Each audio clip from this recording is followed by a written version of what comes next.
انسان کا حقیقی والی وارث جو ہے وہی اس کے اوپر اگر ظلم کرنے لگ جائے نا تو وہ ظلم کی انتہا تسلیم کی جاتی ہے۔ باپ شفقت کا نام ہے، مگر باپ ہی بیٹے کے ساتھ ایسا ظلم کر دے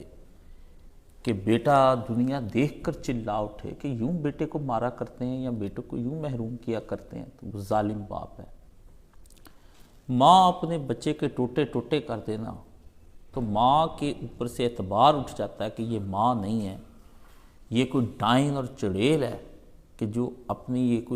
جس نے اپنے بچے کے ساتھ یہ ظلم کیا ہے۔ بچہ یتیم ہو جائے تو اس کے چچا تایا اس پہ ظلم کرنے لگ جائیں تو لوگ کہتے ہیں ماں باپ ہوتے تو شاید کوئی اس کی بچے کی خبر گیری کرتا۔ خالہ ہی بچے کو ذبح کر دے پکڑ کے تو خالہ کے رشتے سے اعتبار اٹھ جاتا ہے۔ بین ہی جو ظلم مسلمانوں نے قرآن مجید پر کیا ہے نا، یہ آپ تصور بھی نہیں کر سکتے۔ یہ قرآن مسلمانوں کو دیا گیا تھا اور مسلمان اس دور میں اپنے اس قرآن کی اس دعوت لے کر اٹھنا اور پوری دنیا کے اندر چھا جانا۔ اور پھر ظلم پھر یہ ہوا جا سکتا تھا، پھر ظلم کی انتہا اس رمضان شریف میں شروع کی گئی، اور اس کے ساتھ وہ ظلم ہوا جو کسی کے ساتھ کسی کتاب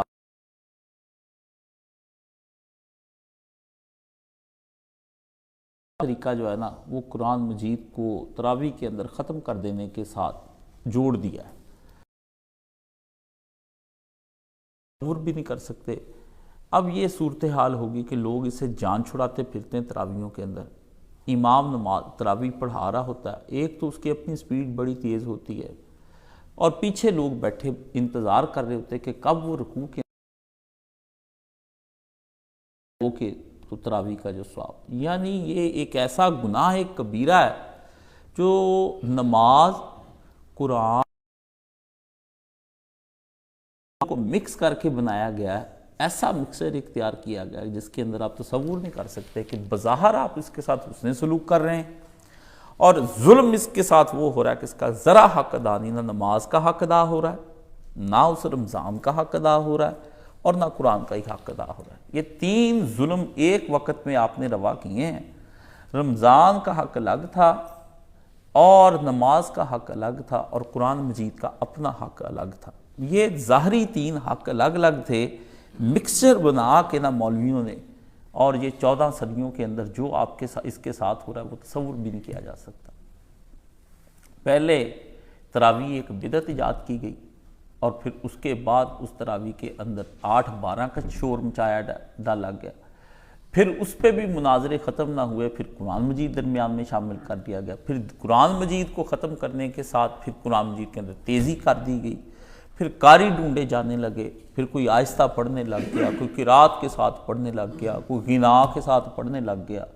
کوئی گانے کی طرز پہ قرآن مجید کو پڑھنے لگ گیا، کوئی سدیس بن رہا ہے، کوئی شرائم بن رہا ہے، نقلیں اتار رہے ہیں کہ میں شرائم کی طرح پڑھ رہا ہوں، میں سدیس کی طرح پڑھ رہا ہوں، میں قاری فلانے کی طرح پڑھ رہا ہوں، یہ حدر ہے، یہ ترتیب، کوئی سمجھ نہیں آتی یہ امت کر کے رہی اس قرآن مجید کے ساتھ۔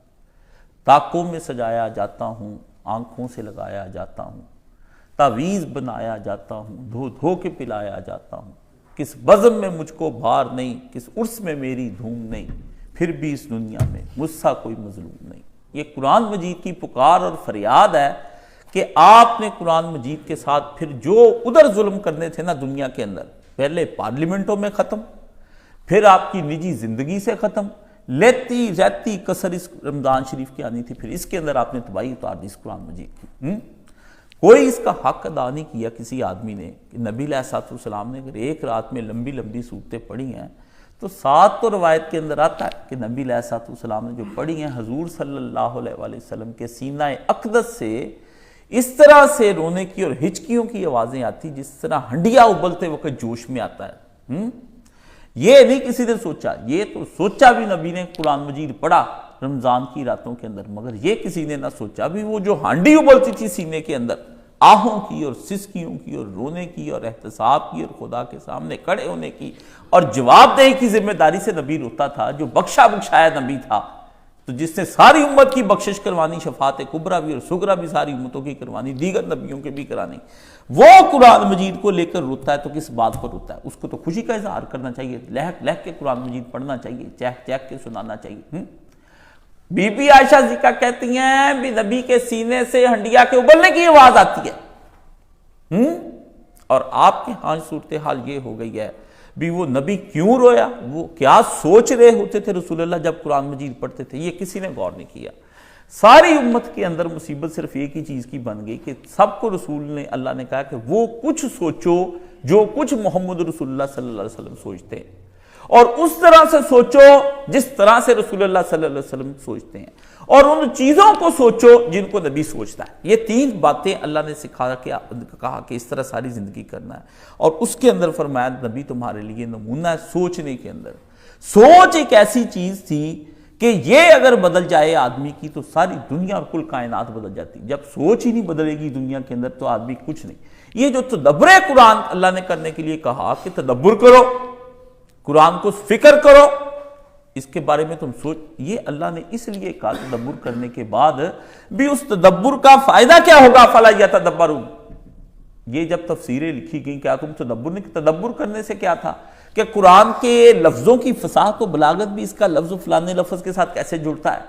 فلانے لفظ کے معنی یہ ہے، یہ ہے، یہ ہے، یہ اس طرح سے کرنا۔ قرآن مجید نے کہا کہ لسان العرب کی ڈکشنریاں کھول لو، المحیط کی کھول لو، تاج العروض کھول لو، تم لوگ المنجد نکال کے دیکھو، لغات قرآنی لکھ دو،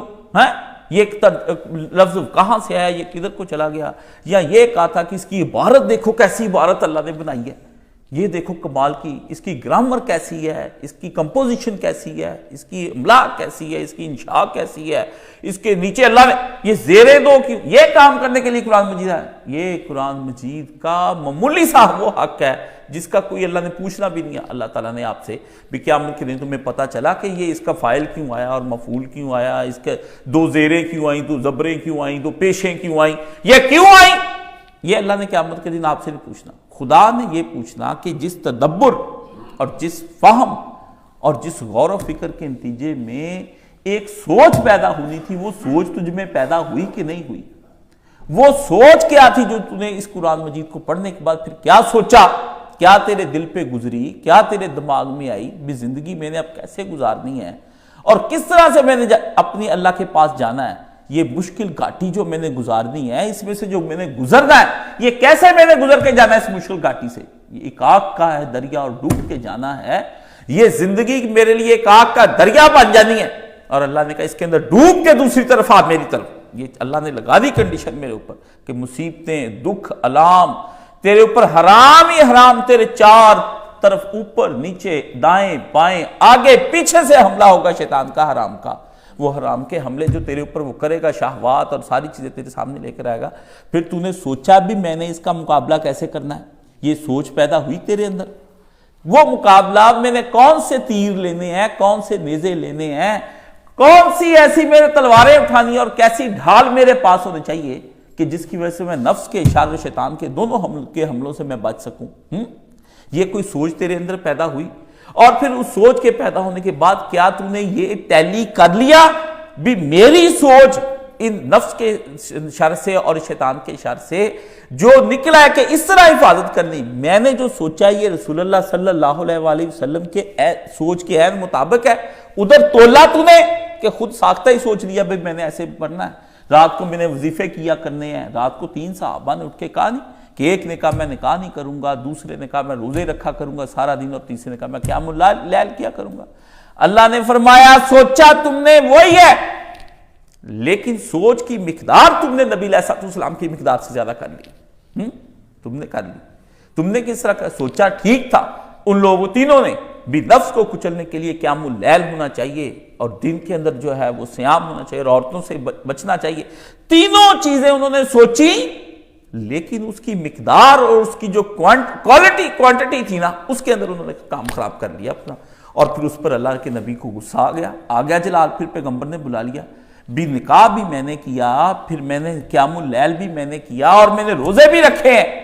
پر تم نے یہ قیام اللیل اور نکاح اور یہ جو صیام تم نے اپنے بنا لیے ہیں، یہ کس طرح سے تم نے اپنی مرضی سے اپنے اوپر بنا لی؟ یعنی آپ دیکھیں کہ صرف یہ قیام